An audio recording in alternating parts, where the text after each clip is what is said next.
यदि तपाईले पनि आफ्नो मोबाइलमा एनटिसीको सिम कार्डलाई प्रयोग गरिराख्नु भएको छ भने आज म तपाईलाई एनटिसीले प्रदान गरेको सिक्रेट कोडहरूको बारेमा बताउनु छु र साथसाथै यदि तपाईँ स्टुडेन्ट पनि हुनुहुन्छ भने तपाईको लागि अति आवश्यक नभई नहुने प्याकको बारेमा पनि बताउने छु।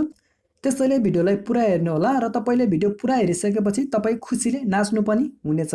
ओके फ्रेन्ड्स, सुरुवात गर्नुभन्दा पहिला म तपाईहरुलाई एउटा रिक्वेस्ट गर्न चाहन्छु। अहिलेसम्म पनि तपाईहरुले यो च्यानललाई सब्स्क्राइब गर्नुभएको छैन भने कृपया भिडियोको तल देखिराखेको रेड कलरको सब्स्क्राइब बटनमा क्लिक गरेर सब्स्क्राइब गर्नुहोस् र साथै छेउमा आउने घण्टीलाई पनि दबाइदिनुहोस्।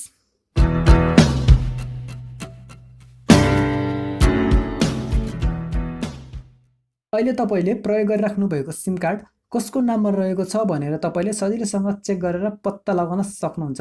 यसरी तपाईले आफूले लिएको सिम कार्ड कसको नाममा रजिस्टर भएको छ भनेर पत्ता लगाउन लागि तपाईले सबैभन्दा पहिले टाइप गर्नुपर्ने हुन्छ *922#।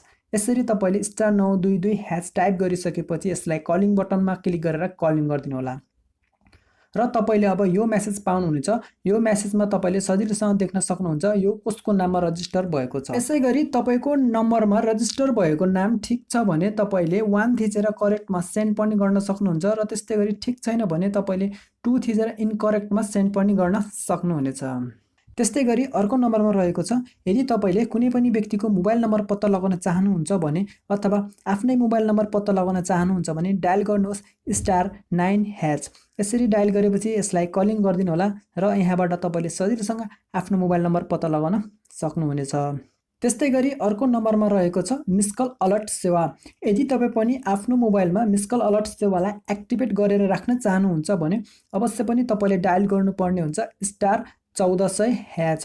यसरी तपाईले *1400# टाइप गरिसकेपछि यसलाई कलिङ बटनमा क्लिक गरेर कलिङ गरिदिनु होला र अब तपाईले यो मेसेज पाउनुहुनेछ।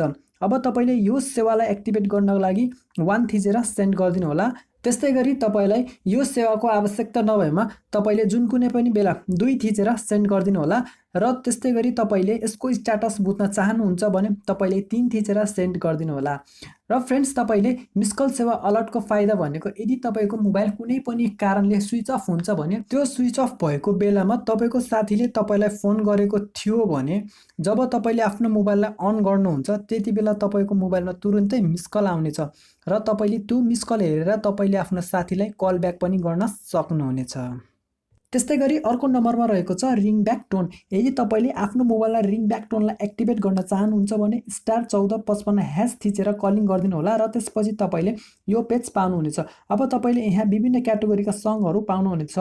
त्यस्तैगरी 1 मा रहेको छ सङ अफ द डे। त्यस्तैगरी तपाईले 2 मा पाउनुहुनेछ टप 10 नेपाली सङ।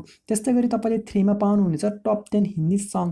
त्यस्तैगरी तपाईले यो सेवालाई बन्द गर्न चाहनुहुन्छ भने 4 थिचेर पनि यो सेवा बन्द गर्न सक्नुहुन्छ र तपाईले टप 10 इंग्लिश सङको लागि तपाईले 5 थिचेर पनि सेन्ड गर्न सक्नुहुन्छ। त्यस्तैगरी अब तपाईलाई यी मध्येमा कुन चाहिँ गीत मन परेको छ त्यो मन परेको गीतलाई सेलेक्ट गरेर आफ्नो मोबाइलमा रिङ ब्याक टोन राख्न सक्नुहुनेछ। त्यस्तैगरी अर्को नम्बरमा रहेको छ रिजल्ट।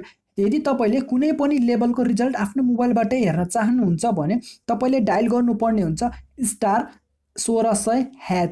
यसरी तपाईले डायल गरिसकेपछि अब यसलाई कलिङ बटनमा थिचेर कलिङ गरिदिनु होला र अब तपाईले यो पेज पाउनुहुनेछ र अब तपाईले यहाँ कुनै पनि विद्यार्थीको सिम्पल नम्बर यहाँ राखेर तपाईले सेन्ड बटनमा क्लिक गरेर रिजल्ट सजिलै हेर्न सक्नुहुनेछ। त्यस्तैगरी अर्को नम्बरमा रहेको छ एजुकेशनल प्याक। यदि तपाई स्टुडेन्ट हुनुहुन्छ भने तपाईले मोबाइलबाट अनलाइन पढ्नुहुन्छ, सिक्नुहुन्छ र ट्रेनिङ गर्नुहुन्छ भने तपाईको लागि यो प्याक एकदमै सुइटेबल हुनेछ।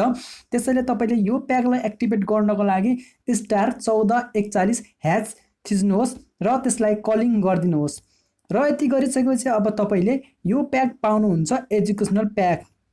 यी एजुकेशनल प्याक मध्येमा तपाईले 2 वटा प्याक पाउनुहुन्छ ह्याप्पी लर्निङ र ई शिक्षा।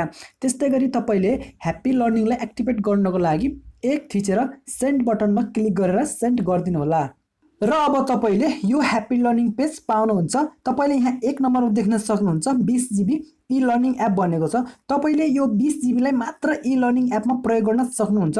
ई लर्निङ एप भन्नाले तल हेर्नुस् साथीहरु जुम, गुगल मिट र माइक्रोसफ्ट टिम भनेको छ। तपाईले यो 20 GB लाई मात्र यो एप्लिकेसनमा प्रयोग गर्न सक्नुहुन्छ। त्यस्तैगरी तपाईले +4 GB एनी एप भनेको छ। यो 4 GB लाई चाहिँ तपाईले कुनै पनि एप्लिकेसन जस्तै युट्युब, फेसबुक, इमो, व्हाट्सएप जस्ता एप्लिकेसनहरुमा चलाउन सक्नुहुन्छ। यो सेवा लिनको लागि तपाईँले एक थिचेर एक्टिभेट गर्न सक्नुहुन्छ र यो सेवा लिए बापत तपाईँलाई 315 रुपियाँ लाग्छ भने तपाईँको यो भ्यालिडेसन 28 दिनको लागि हुनेछ।